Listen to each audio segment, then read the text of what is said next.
السلام عليكم ورحمة الله وبركاته. ازيكم يا حبايب قلبي، عاملين ايه؟ عايزين النهارده قبل ما نبدأ الفيديو ده نشترك، اللي مشتركش في القناة يشترك ونعمل لايك ونفعل الجرس. النهارده عايزين نعمل سمك كزبرية بالسمك البلطي. كزبرية بس من غير كزبرة، من غير خضرة. ازاي بقى؟ دي هنعرفها مع بعض. انا عندي سمك بلطي اهو كبير، جبته وفتحته سنجاري وقطعته زي ما انتم شايفين كده، قسمت الواحدة على 2. هنشوف مع بعض السمك ده هيتعمل ازاي. هتبله وهعمله كزبريه، وهعملها كزبريه حراقه كمان بس من غير خضره، وهنشوف هنعمل ايه. هنا انا فرمه فلفل احمر حامي على توم. هضيف عليه ايه ده بقى عشان اتبل السمك ده قبل ما اديله نص قليه. هضيف عليه كزبره اهو، معلقه كزبره كبيره اهي، وهضيف عليها كمون، معلقه كمون اهي كبيره برضو، وهضيف الملح. هتاكلوا احلى شويه كزبريه من غير كزبره، وصينيه معموله في الفرن اهو. وهعصر عليها ليمونه كبيره اهي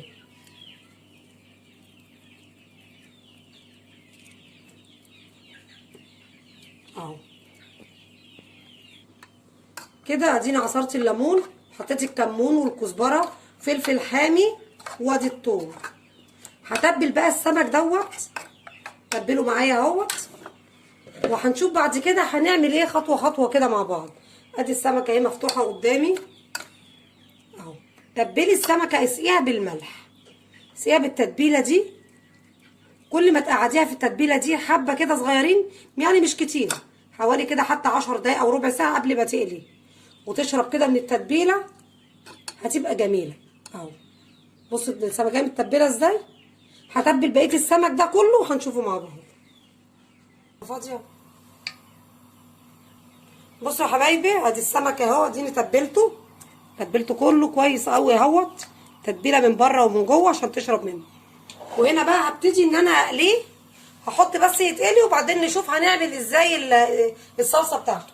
عندي طاسه اهي حطيت فيها الزيت، وادي الدقيق. هبتدي ان انا بقى ايه، هتبل السمك ده في قلب الدقيق، وبعدين هنقليه مع بعض. ادي السمك اهو. هقلي بقى ايه اللي انا هعمله في الصينيه، اللي انا هحطه في الصلصه بتاعته. هنقليه نص قليه، وهنشوف القليه بتاعته لما تطلع عامله ازاي. بص السمكيه متقطعه نصين. في اللي هيقول لي دي كبيره قوي، لا بس لما تتحط في الصينيه في القوطه بتاعتها بتبقى جميله. لما بتشرب من الطماطم كده وتطلع من الفرن بتبقى جميله، مش قطعش حتت صغيره. هي كده تقطيعتها حلوه قوي وسنجاري، يعني كان ممكن ان انا اعملها جزل، بس لما بتفتحي السمكيه وتعمليها سنجاري بتشرب من الطماطم ومن الصلصه اكتر، فبيبقى طعمها احلى، والتوابل برضو بتشرب منها بتبقى احلى، اللي هي التتبيله بتاعتها اللي هي الثوم والفلفل والكمون والكزبره. وهنشوفها مع بعض كده. هنقلي السمك، وبعد ما اطلعه هنروح الاول نعمل الصلصه بتاعته قبل ما السمك يتقلي، وهنشوفه مع بعض. هنا بقى انا عندي طاسه فاضيه اهي تانيه، قبل ما السمك يطلع معايا نعمل الصلصه بتاعته. هحط فيها شويه زيت، وبعدين هضيف على الزيت اهوت بعد ما يسخن.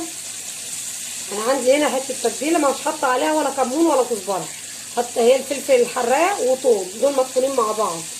قبل ما احط الثومه ديت هبتدي الاول احط بصلايه مقطعاها اهي.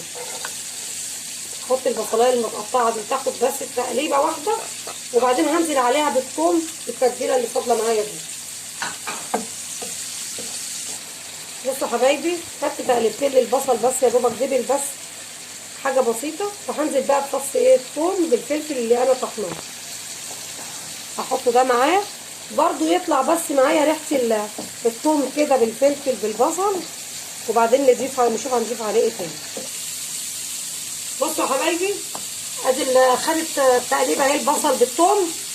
هنزل عليها بايه، بشويه خل صغيرين،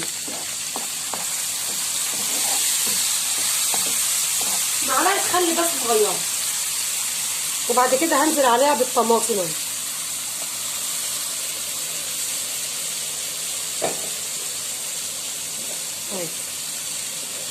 هنحط بقى التوابل بتاعتنا اللي احنا هنحطها.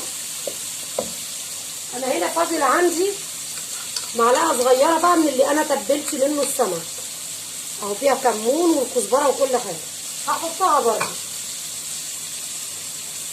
وعندي هنا فلفل حراق لاني انا هعملها حراق اهو، مقطعاه كام قرن فلفل بس كده برده اتحط عليه.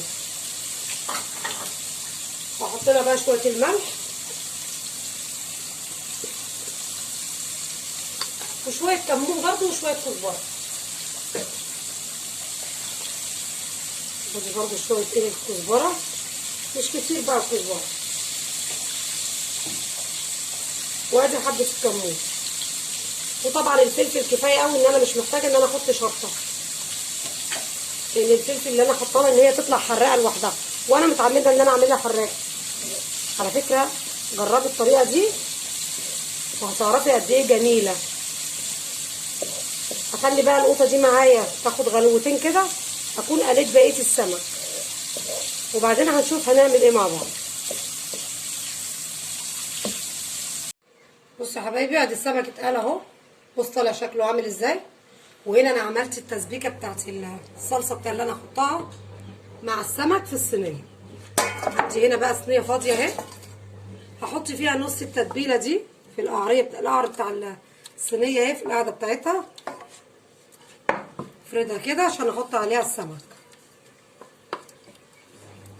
ريحتها في منتهى الجمال. وهبتدي بقى ان انا ارص السمك بتاعي زي ما انتوا شايفين اهو، هرصه وبعدين هضيف عليه ايه، نص السمك التاني اهو.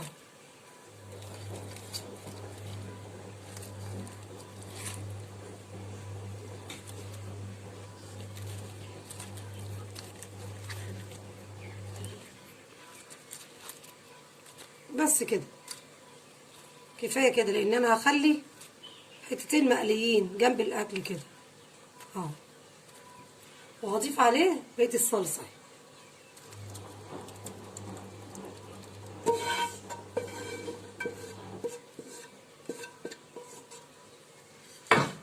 توزعي بقى الصلصه كده على السمك، ويا دوبك بس تخش الفرن تاخد الطعم بتاع الفرن واللون، تاخد غلوتين كده في قلب الصلصه دي، وبعد كده تطلعيه.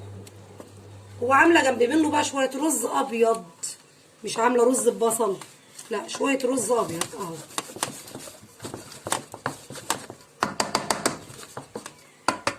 هيطلع بقى وهنشوفه مع بعض شكله عامل ازاي. حبه سمك في قلب الصلصه، وبعدين حراقه وريحتها جميله بالخل والثوم والبصل والتوابل اللي احنا حاطينها في منتهى الجمال. هندخلها الفرن ولما تطلع هنغرفها ونشوفها مع بعض. كده يا حبايبي يكون السمك خلص معانا. ادي صينيه السمك اهي، جميله وطعمها جميل. وهنا سمك مقلي، وهنا عملنا شويه رز ابيض. عايزه ارجع للصينيه كده واوريكم سوا السمك عامل ازاي. بصوا كده السمك، بص السمك جميل جميل، ولحمه ابيض وجميل. عايزاكم بقى تجربوا الطريقه دي، وما تنسوش بقى اللي ما اشتركش يشترك ونعمل لايك ونفعل الجرس. وبالهنا والشفا، والسلام عليكم ورحمه الله وبركاته.